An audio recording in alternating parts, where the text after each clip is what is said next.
right now on 5 on your side at 10. The delightful weather doesn't stick around very long this time of year in St. Louis when the heat, humidity, and storm chances return. 3 people dead, dozens more injured after an Amtrak train derails in Missouri. This is a nightmare, and it shouldn't have happened. Tonight, the stories of survival. First, late-breaking developments in a horrific crash that killed 3 people in Florissant. We now know no one in the car was old enough to drive. Thank you for joining us at 10 tonight. I'm Brent Solomon. Mike and Ann have the night off. New at 10, 3 young boys are dead after the SUV they were riding in slammed into a tree in North County. Tonight, police say the driver who survived was too young to drive. That crash happened along New Florissant Road in Florissant overnight. Tonight, Pepper Baker just checked in with police about where the case goes from here. She's live at the scene with the very latest. Pepper. Brent, it's just truly tragic. You can still see the mark on the tree left behind from where the car crashed into it and erupted in a fire. Now, 3 13-year-olds and a 9-year-old were inside the car, and all of them except for the 13-year-old driver died. And now the lone survivor is being treated at a hospital. Now, this all happened around 1:45 this morning. Florissant police officers responded to a single car crash on South New Florissant Road. They found an older model SUV crashed into a tree and caught fire. All they can say about the cause of the crash for now is that the speed was a contributing factor. 4 young boys were inside the car. A 13-year-old was driving with 2 other 13-year-olds and a 9-year-old. A neighbor and Florissant police officer Steve Michael recounts what they saw. I got about halfway down the driveway and the car just exploded, and it just exploded. And I heard a guy, he was saying, I think there's someone in the car. I think there's someone in the car. Our officers obviously tried to make contact or do what they can to make a rescue, but were unsuccessful. So the vehicle was occupied 4 times with 1 of the persons being transported to the local hospital. 3 of the occupants inside the vehicle didn't survive. Officer Michael says they have made contact with the boys' families. He did not release the boys' names or confirm how they were related. He also did not give an update on the condition of the 13-year-old survivor. He does send his condolences to the family on behalf of the Florissant Police Department. Live in Florissant, Pepper Baker, 5 on your side. All right, Pepper, thanks. Developing now in northern Missouri, 3 people are dead. More than 50 others are hurt after an Amtrak train hit a dump truck and derailed. It happened at a railroad crossing in the rural town of Minden. That's about a 90-minute car drive northwest of Columbia. Amtrak says 243 passengers and 12 crew members were on board. That train was headed to Chicago from Los Angeles. When it happened, several cars were knocked to the side, leaving passengers scrambling to get out. I was afraid the windows were going to smash, so I shimmied myself up against the exit. I hear like a little screeching, and I could feel the car starting to turn over to my right because I'm on the right side of the train. So it turned over. I was fully aware that, we're going off the rails. The dump truck driver and 2 people on the train were killed. The NTSB says a 14-person team will investigate. A St. Charles County Sheriff's deputy resigned after a special prosecutor charged him for shooting and killing his neighbor's dog last month. Former Deputy Ryan Kuhner is charged with animal abuse. That's a misdemeanor. Authorities say a 3-year-old rescue dog named Apollo was shot in the lungs with a pellet gun. Apollo came from Spain. St. Charles County Prosecutor Tim Lomar asked for a special prosecutor because Kuhner was a relative or has a relative who works in the prosecutor's office. In less than 8 hours, the polls will open in the Metro East for the Illinois primary. And one of the most heated races is the Republican primary contest between Congressman Rodney Davis and Congresswoman Mary Miller. Our political editor, Mark Maxwell, has the very latest on the fallout, especially following an incident that happened on stage, Mark. Brent, Congresswoman Mary Miller wanted to end and close out her campaign, her primary stretch, on a high note, celebrating that endorsement from Donald Trump.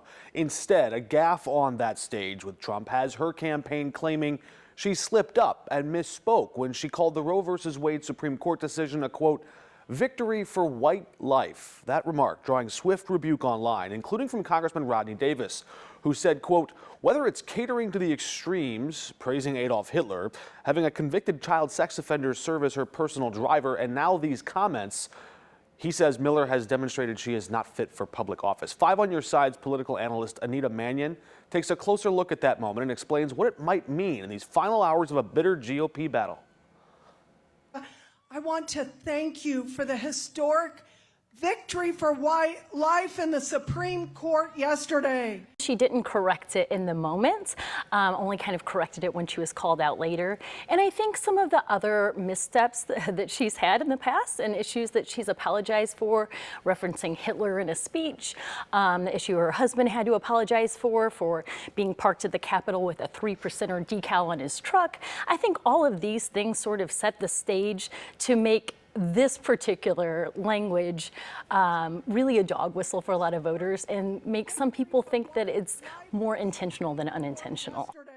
And why is this primary race one many people are watching? Because Illinois Democrats drew that new 15th district to pack as many Republicans into it as they could. That means whichever incumbent wins the primary tomorrow will very likely become that next member of Congress. Brent? All right, Mark, great work. Polls open tomorrow at 6 a.m. They close at 7 p.m. There are no voter ID requirements in Illinois. You can register to vote at your polling place tomorrow. You will need 2 forms of ID to do that. For more information on what you need to know before you head to the polls, text the word primary to 314-425-5355. 5 on Your Side will bring you complete election coverage and analysis as soon as polls close tomorrow night. Join us on 5 Plus beginning at 7 p.m. You can download it for free on your Roku or Amazon Fire TV. We'll also have full results and reaction tomorrow night at 10. Well, the impact of the Supreme Court's abortion ruling is still being felt. Now, local religious leaders are weighing in. The Archdiocese of St. Louis issued a statement this weekend saying every human being, born or unborn, has the right to be protected. But several congressional leaders of different faiths actually spoke today, saying that not all religions follow the beliefs of the Catholic Church. I'm here today representing over 100 area faith leaders of the St. Louis Interfaith Coalition for Reproductive Rights. We find this decision to be offensive and punitive to the religious freedom we all value and practice. During today's news conference at St. Louis City Hall, Mayor Tashara Jones announced a bill that she's supporting. It would use money from the American Rescue Plan to help women get an out-of-state abortion. Opening statements got underway today in the trial of DeJuan Ferguson. He's the father accused of murdering his 9-year-old son, Christian Ferguson, nearly 2 decades ago. The boy disappeared in 2003, but it wasn't until 2019 when authorities charged the father with murder and abuse of a child resulting in death. Christian had special needs. The defense says DeJuan Ferguson was trying to take his son to the hospital when someone stole his car with the child inside. Testimony will resume tomorrow. Well, local leaders want to know what can be done about abandoned buildings in the city of Pine Lawn. It's a concern that seems to be growing. New tonight, Robert Townsend is taking a closer look at the problem properties and what a local alderwoman wants to see happen. That is the part that makes me angry because nobody deserves this. Nobody. Alderwoman Dion Jones is fed up with seeing abandoned properties in Pine Lawn. It's terrible. She says about 20 other properties are in her first ward alone. A fire destroyed this auto body shop on Kinlan Avenue 2 years ago. Jones says this heap of mess has been here ever since. When you have something like this, it's going to attract dumping. She says the neglected commercial and residential properties also become havens for crimes and other problems. Other buildings attract drug addicts. They become drug houses. And we have rats and rodents. It's just a magnet for all things that are horrible. Her fight to clean up this mess hits home. I don't deserve this. I live right over there. You can see my house from here. I don't want to look at this. The citizens of Pine Lawn, we deserve more than this. The city has reached out to the property owners, but to no avail. We've sent them letters, we've subpoenaed them. I've talked to this person and nothing. Why is that? I believe they just don't care. It's a nuisance. Daryl Phillips has looked at this nagging nuisance during the 5 years he's lived on Margaret Avenue. It looks bad. It looks bad. Especially for the city of Pine Lawn. They're trying to rebuild it, but stuff like that, it's ridiculous.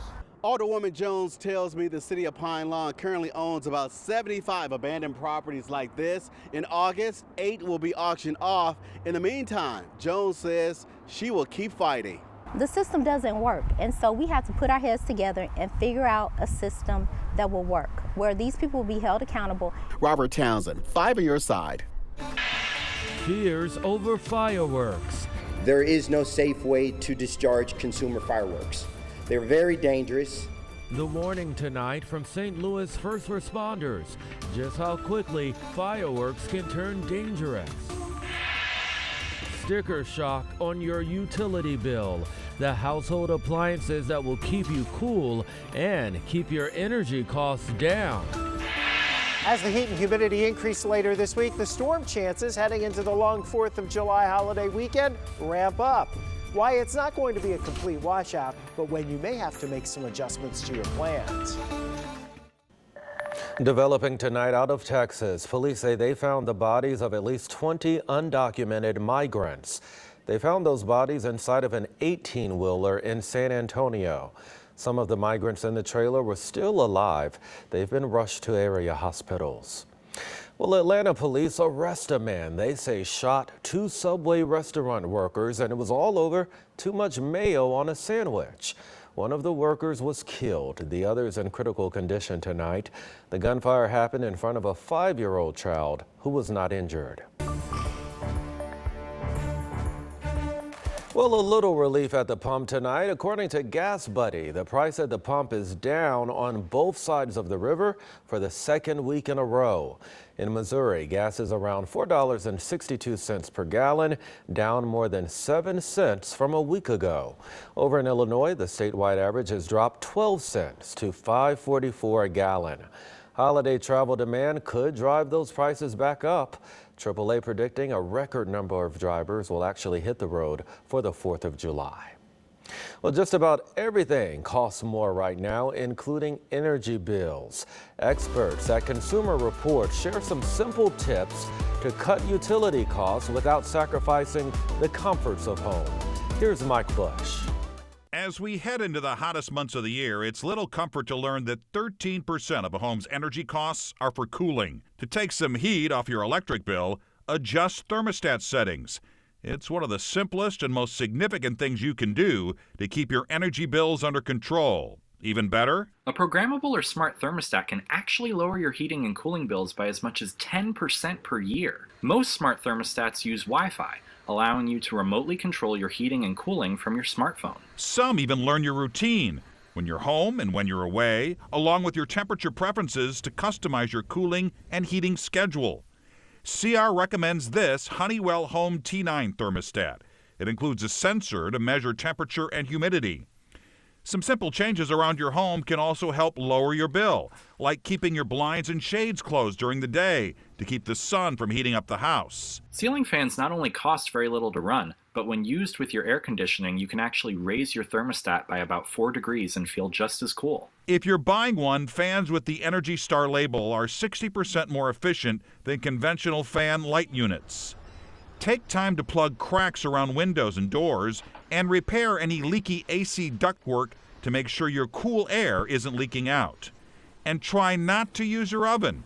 Along with using energy, it also heats up the kitchen. If you really need to bake, try to use a CR top-rated toaster oven or air fryer. They're an affordable, money-saving option and heat up more quickly. Even better, get outside and grill. Mike Bush, 5 on your side. And if you decide to add a smart or programmable thermostat to your house, Consumer Reports suggests you check with your utility company to see whether it offers any incentives or even a free thermostat.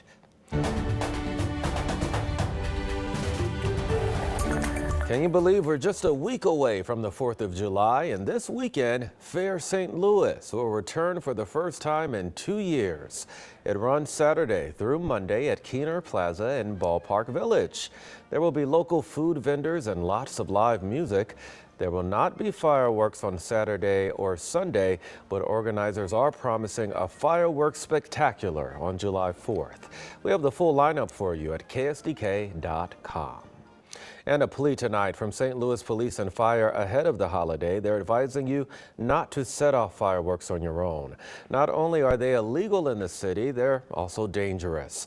In 2020, more than 15,000 people were hurt, at least 18 died. Sparklers can reach temperatures of 1,200 degrees, nearly 6 times hotter than boiling water. First responders are beefing up their staffing ahead of the holiday, but hope word gets out this year to skip at-home fireworks for professional displays.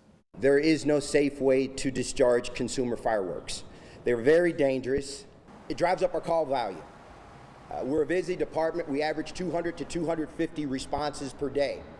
Over the July 4th holiday, 2020, on July 4th, we ran 572 responses. First responders are also asking people to keep veterans in mind. The loud noises and explosions can take an emotional toll on them.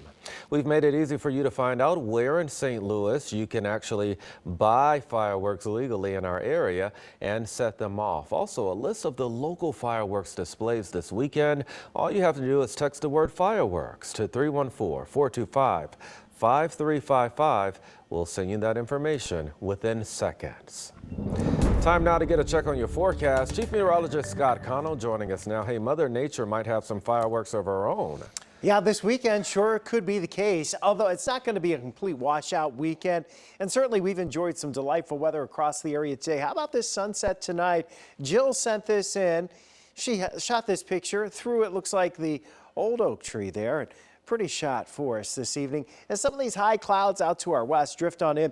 This is off the tops of some rain showers that were coming out of Colorado as they moved across Kansas. They've just been kind of sputtering along and falling apart. So we get some of that cloud cover overnight. That'll hold our temperatures up a few degrees. We're down into the lower 70s now. Dew point temperatures still in the upper 40s to around 50. This is incredibly dry air for this time of year. You look live up in Florissant right now, 73 degrees as you take that live look at Sacred Heart. You know, we are talking about low humidity. It will last into midweek. Today's lowest dew point was 45. And just for a little bit of perspective there, you got to go back to 1992 on this date to find a dew point that low. So we don't get treated quite like this very often, but of course we know it doesn't last. The humidity is going to build back in here by the end of the week and into the upcoming weekend. Temperatures are going up through Friday, then they'll back off some as the rain chances increase this weekend, but we'll get into more of that in just a little bit. No rainfall today, although we could still, many of us, use some. 83 degrees was our top temperature. The morning low in town, 61. Outlying areas were down into the 50s. Another night where once you get away from town, you get back into the mid-50s, low 60s in town. A few clouds drifting through. That's pretty much it. The active weather pattern returns heading into the weekend. We're talking later Friday night into Saturday. We will have a front coming in from the north. It's a cool front, but, you know, the one that came through here just the last couple of days pushed on to the south. It gave us this delightful weather. That's somewhat unusual for this time of year. This one's going to get hung up pretty close to us, and that means the humidity is likely to stick around, and temperatures will be closer to average instead of being a bit below average as we head into Saturday, Sunday, and the 4th. And yes, we do have our chance for showers and storms in here, but it's not going to be continuous rainfall. We're talking areas or scattered rounds of showers and thunderstorms. There might be one or two of those storms that gets a little stronger, especially Friday night into Saturday as that first wave goes on. 4th of July, the chances are a little lower. And then by the time we get to the middle of next week, look at your temperatures. They're once again surging back into the mid-90s. So we're just getting into the hot weather. We have a couple of hot days here Thursday, Friday, and then most of next week Looks like it's going to be well above average in St. Louis temperature-wise. All right, Scott, we'll take it. Thanks. Well, it was 5 on your side night at Busch Stadium. Take a look at this. It's all part of our 75th anniversary celebration. And our very own Mike Busch, you see him there. He threw out the ceremonial first pitch before the Cardinals and the Marlins took the field. And hopefully, Frank, we brought the Redbirds some good luck. What do you say? Yes, we did. What a night of baseball. Goldie Yepez Waino. But the best story was our 29-year-old rookie. We will explain next.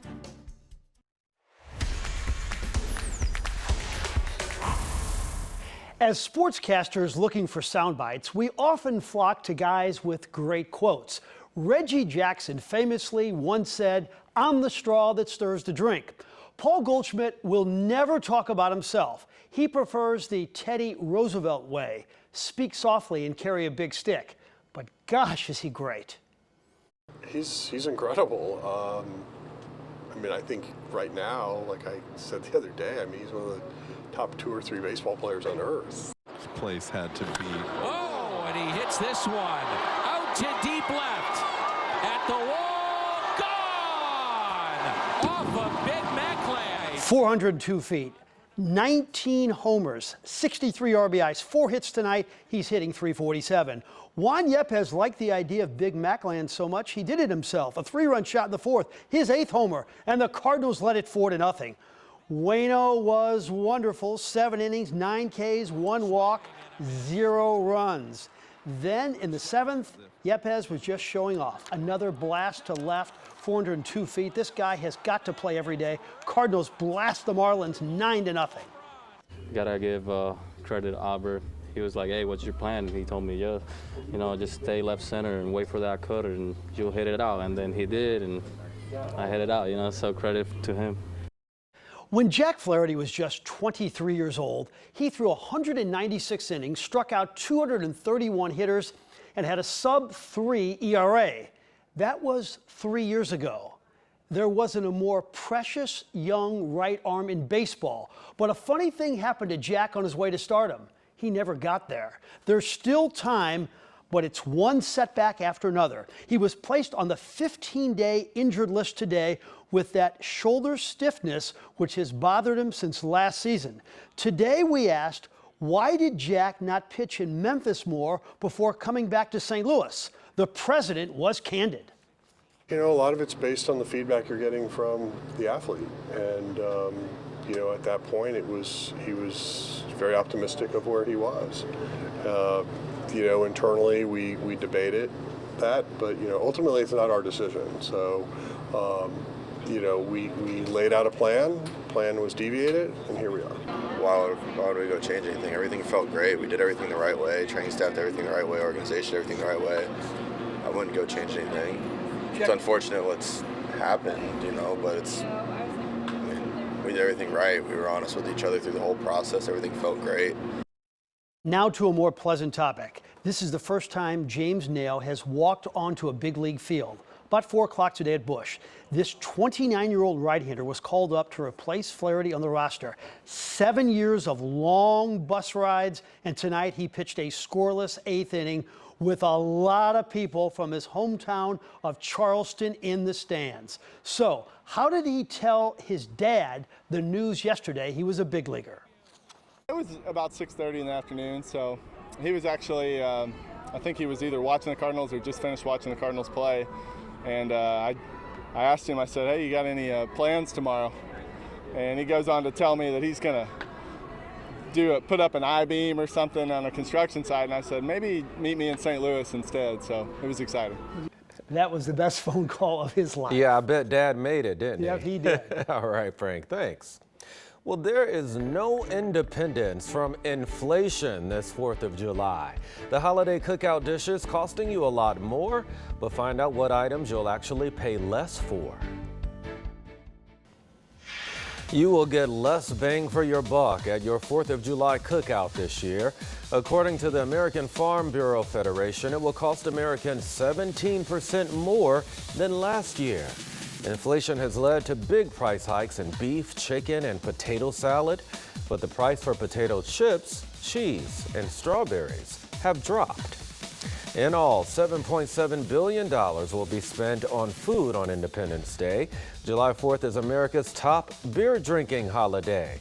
According to Wallet Hub, Americans will spend more than $1.4 billion on beer this weekend.